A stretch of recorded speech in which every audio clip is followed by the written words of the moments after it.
নমস্কাৰ মৰমৰ ছাত্ৰ ছাত্ৰীসকল, মই আজি নৱমমান শ্ৰেণীৰ বাবে এই ভিডিঅ'টো প্ৰস্তুত কৰিব গৈ আছোঁ। আজি 13-10-2025 আমাৰ ধুবুৰী ডিষ্ট্ৰিক্টত ইতিমধ্যে হৈ যোৱা নৱমমান শ্ৰেণীৰ সাধাৰণ বিজ্ঞানৰ প্ৰশ্ন কাকতখন লৈছোঁ। District level internal examination committee Dhubri half yearly examination 2025 class 9 subject general science.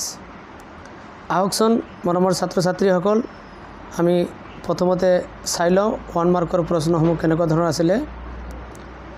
তলৰ প্ৰতিটো প্ৰশ্নৰ 4টাকৈ উত্তৰ দিয়া আছে। 4টাৰ ভিতৰত মাত্ৰ এটাহে উত্তৰ শুদ্ধ উত্তৰটো বাছি উলিওৱা। কুৱেশ্যন নম্বৰ 1 লৈছোঁ। ইয়াত দিয়া হৈছে বায়ুৰ সংস্পৰ্শলৈ আহিলে গোটা কাৰ্বন ডাই অক্সাইডৰ অৱস্থাৰ পৰিৱৰ্তন ঘটে। এই পৰিৱৰ্তনৰ বাবে দায়ী কাৰকটো হ'ল অপশ্যন ABCD দিয়া আছে। তাৰ উপৰিও আকৌ কেপিটেল ABCD শুদ্ধ উত্তৰ দিয়া আছে। ইয়াৰ সঠিক উত্তৰটো হ'ব ডি অপশ্যন। এবাৰ আমি 2 নম্বৰ কুৱেশ্যনটো লৈছোঁ। ইয়াত দিয়া হৈছে তলৰ কোনটো ধাতু কল্প। ইয়াৰ সঠিক উত্তৰটো হ'ব অপশ্যন বি। আমি এনেকৈ প্ৰতিটো প্ৰশ্নৰ বাবে সঠিক উত্তৰবিলাকত আমি টিকমাৰ্ক দিছোঁ। গতিকে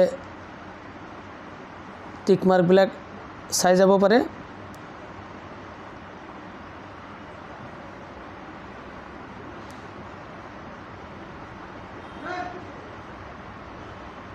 প্ৰতিটো প্ৰশ্নৰ কাৰণে আমি শুদ্ধ উত্তৰটো আমি দিয়াৰ চেষ্টা কৰিছোঁ। এইবিলাক চাই যাব পাৰে।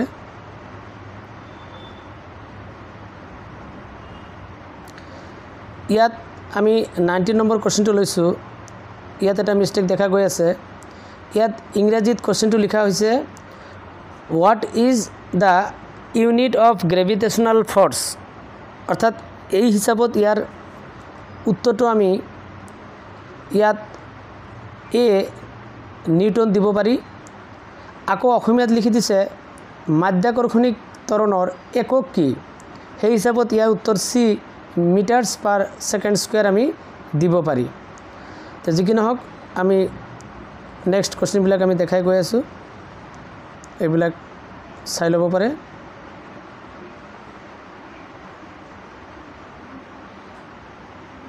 এইবিলাক চাই যাব পাৰে। এইবাৰ আকৌ আমি 27 নম্বৰ কুৱেশ্যনটো লৈছোঁ। ইয়াত ইংৰাজী টাৰ্মটো ইয়াত দিয়া হৈছে mass of an object is 10 kg। What is its weight on the আৰ্থ।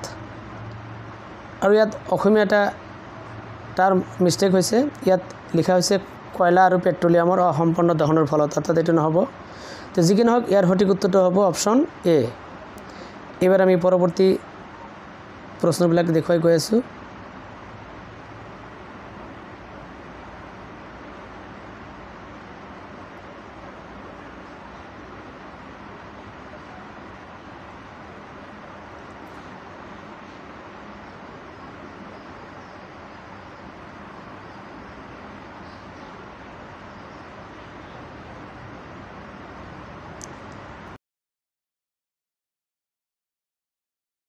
এইবিলাক নেক্সট কুৱেশ্যনসমূহ।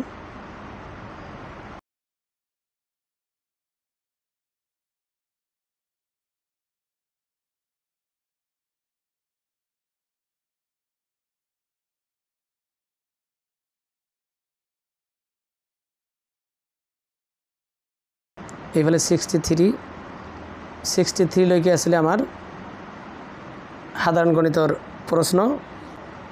যি কি নহওক, তেনেহ'লে আজিলৈ ইয়াতে সামৰিছোঁ। ধন্যবাদ।